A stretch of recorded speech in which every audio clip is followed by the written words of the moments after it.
Pas de panique, la chronique dédiée au secourisme sur RCM. Docteur Lorraine, bonjour. Bonjour Vincent. C'est l'été, c'est le mois de juillet, on a chaud, on a envie de se rafraîchir et il y a pas mal de rivières, d'étangs qui nous entourent, on a cette chance-là. Oui. Pour autant, on fait pas n'importe quoi.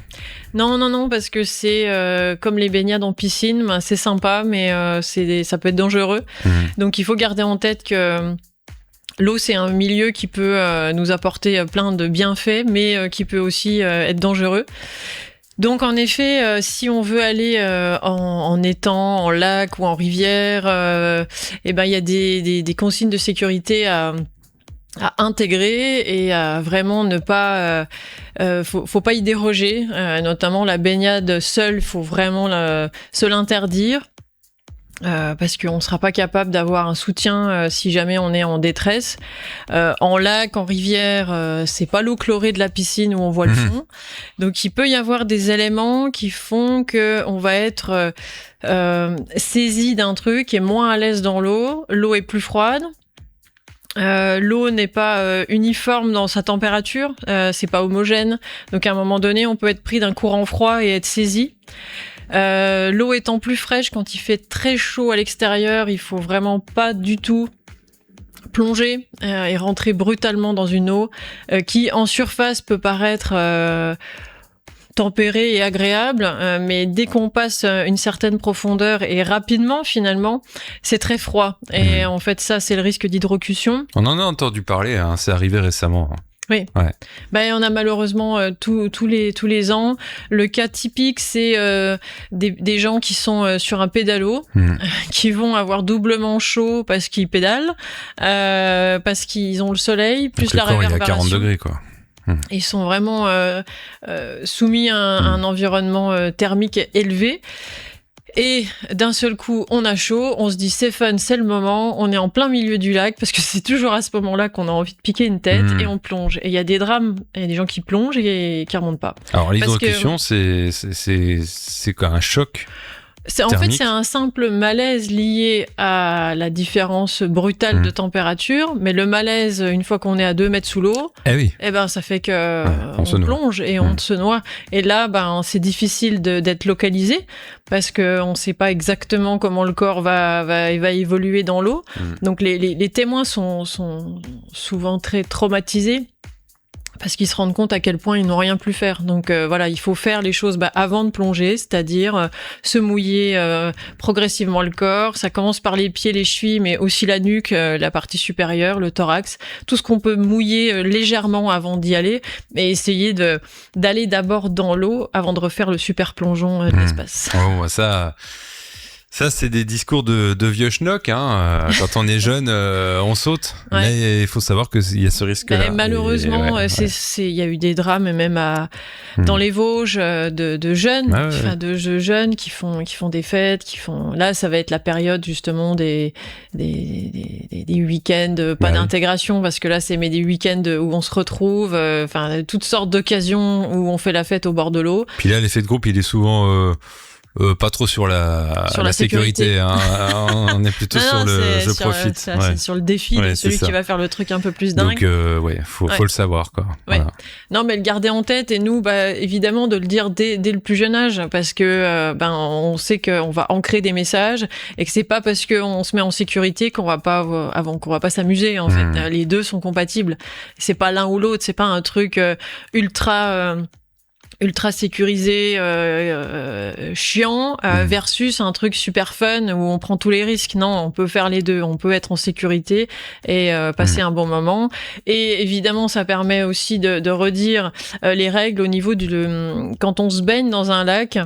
Si on abandonne le plongeon du pédalo, c'est de nager. Une fois qu'on est dans l'eau, c'est de nager parallèlement à la berge, pour prendre le moins de distance, d'éloignement possible.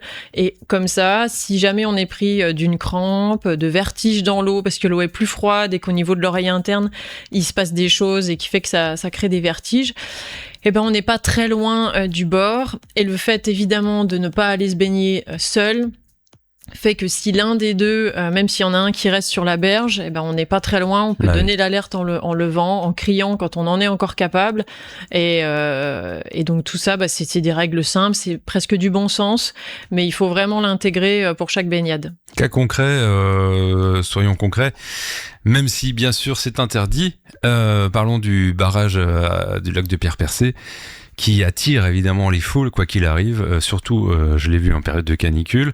Donc là on cumule pas mal de dangers potentiels parce que ça descend très vite, il y a des souches, c'est froid, il y a des plongeons, il y a des pierres pour sauter, donc là attention, c'est interdit, mais ça se fait, donc attention, vigilance, quoi. Oui, et alors pourquoi c'est interdit ? C'est parce qu'il n'y a pas de zone surveillée. Donc en plus, on cumule, comme tu dis, mais tout ce qu'il ne faut pas. C'est ça. On est très éloigné des premiers secours, puisque ce n'est pas surveillé, donc il n'y a pas de secouristes sur les berges. Il y a quand même des activités nautiques, donc il y a des zones où il y a quand même plus de monde qu'ailleurs. Mais en effet, là, c'est vraiment le cas où il faut faire attention. Voilà, on peut aller s'amuser, et c'est pas parce qu'on va se mouiller avant de faire un super plongeon qu'on va pas s'amuser derrière. Il faut tester ces zones où on veut plonger, parce qu'en effet, il peut y avoir des souches, il peut y avoir plein de choses dans l'eau. Des grosses roches aussi, Oui. Et puis tester cette différence de température, parce qu'elle saisit en fait, et même quand on saute d'un paddle, on s'en rend compte, et donc il faut juste un petit peu y aller progressivement avant de faire les fous. Bah oui. Et ne pas y aller seul. Et puis, dernière chose en milieu naturel encore plus, que c'est valable aussi en piscine évidemment, mais c'est l'alcool. Oui, ça fait pas bon ménage. Parce que là, les barrières psychologiques tombent en plus. C'est ça, donc ça nous rend plus Superman, quoi. Ouais, c'est ça. Et la vasodilatation périphérique fait qu'on va être en hypothermie plus rapidement dans l'eau. Et puis le défaut de coordination fait qu'on va avoir des gestes qu'on essaye de faire, mais qui vont être plus lents et beaucoup moins bien coordonnés, et qui vont créer cette panique. C'est cette panique qui, dans l'eau, fait qu'on perd ce côté rationnel où on se dit non, je vais flotter, mon corps flotte, je vais faire l'étoile, et puis peu importe la forme de mon étoile, je garde la tête hors de l'eau. Et donc ça, on perd cette confiance quelque part, et on panique direct, et puis là, ça peut être le drame. Et puis on se prend pour Alain Bernard. On en parlera dans la prochaine chronique, effectivement.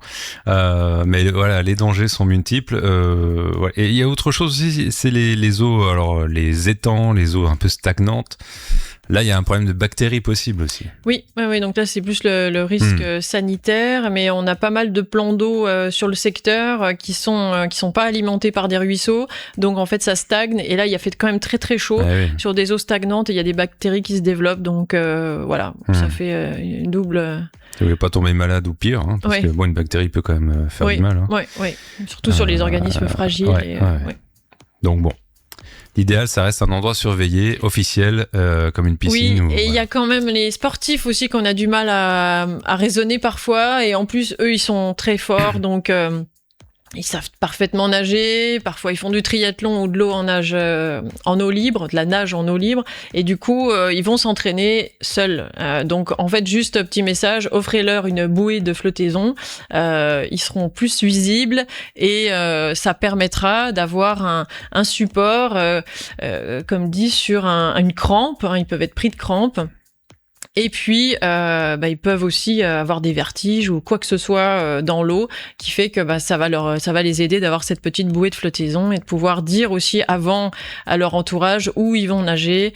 Comme ça, c'est plus simple quand même pour les aider en cas de problème. Donc voilà, la baignade en milieu aquatique, attention, naturel, attention. On va parler prochainement de la baignade en mer ou en océan. Alors là, il y a les courants qui rentrent en compte. C'est ça. Et on parlait d'Alain Bernard parce que il fera un petit témoignage en fait. C'est ça. Ouais, il a participé, il est toujours très très investi dans la prévention des noyades, qui, on le rappelle, augmente d'année en année. Donc c'est vraiment un sujet qu'il faut mettre au milieu de la table, et c'est génial que ce genre de personnes publiques, des champions, portent cette parole, et il est très investi avec les pompiers et les sauveteurs en mer pour porter des messages de prévention. Bon, on en parle. À la semaine prochaine. Oui, bonne journée. Retrouvez Pas de panique en vidéo sur la page Facebook RCM La Radio.